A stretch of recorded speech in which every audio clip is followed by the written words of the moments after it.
Okay na kami. Yan ang ibinahagi ni Philmar Alipayo sa kanyang social media account pagkatapos ng mga araw na sunod-sunod na cryptic post ni Andy Eigenman. Hindi naman pala talaga sila naghiwalay. Sinubukan lang talaga ang relationship nila ni girl best friend. So, for me, okay lang na nagkaayos sila para sa mga anak nila. Dahil ang pangit naman noon, nabubroken family yung mga anak ni Andy. Yung isa na nga, hindi na nga nabigyan na kompletong pamilya, pati ba naman yung dalawa.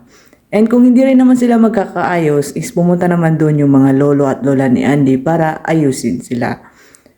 And sa mga nakisausaw dyan, kay Ellen, Adarna at Derek Ramsey na pinagtatanggol yung kaibigan nila na Afam, I think wag na silang makialam.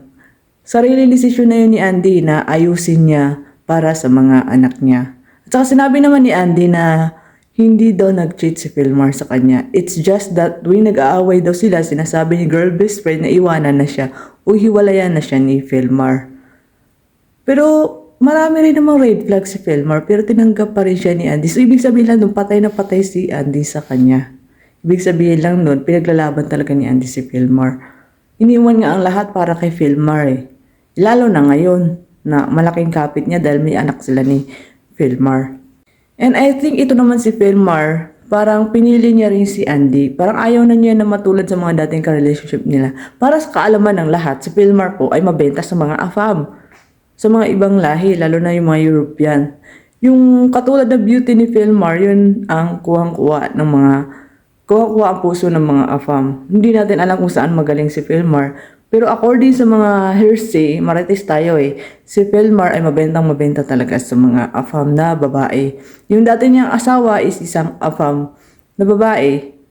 Kinasal sila. Baka divorce na siguro sila. Dahil syempre, nagpropose siya kay Andy. So, it means divorce na sila. At may mga anak si Philmar sa ibang babae. Kumbaga, ang mga AFAM talaga, mahilig talaga sila sa mga hindi kagwapuhan, hindi kagandahan. Pansinin nyo, lahat ng nakakarelasyon ng mga AFAM ay parang iba yung beauty. Ayaw nila ng sobrang ganda, ayaw nila ng gwapo. Gusto nila yung wala silang magiging kahat. Nagkataon lang din si Philmar Len, mabenta rin sa mga Pinay. Marami rin dumidikit sa kanya. Hindi natin alam anong meron kay Philmar na pinagkakaguluhan ng mga kababaihan. So, okay na nagkasundo sila ulit para sa mga bata na ayos nila para sa mga anak nila. At sana nga magbago na to si Philmar. Bumawi naman sa ugali. Kasi yung mga batignaw, nadadamay na. So sana para sa mga bata is magbago na si Philmar. Kung magpapakasal na sila. Para hindi na siya makatakas kay Andy. Kasi dito sa Pilipinas walang divorce eh. Annulment lang. Tapos mahaba pa yung process. So sa mga nagbabash diyan sa AFAM. Nabash niyo ba si AFAM? Kasi para sa akin, ang hirap i-bash pag English eh. Ang bakit naman ako sasabihin natin na you are a bad girl. Yun yung mga bash kasi English eh. Sabi niya, Bibi, i-bash nyo na daw. Kasi nung siya binash siya. Ngayon, bakit nga tumitiklop tayo mga basher? Kayo mga bashers ha. I-bash nyo si AFAM, tingnan natin kung kaya nyo mag-English. Si Philmar nga, inayos na lang eh. Kaysa mag-away sila ni Andy kasi si Andy English speaking. So, ginawa ni Philmar, inayos na lang niya. Siguro, bunga nga ng English si Andy, umalis siya. Tapos yung humupo na binalikan niya si Andy.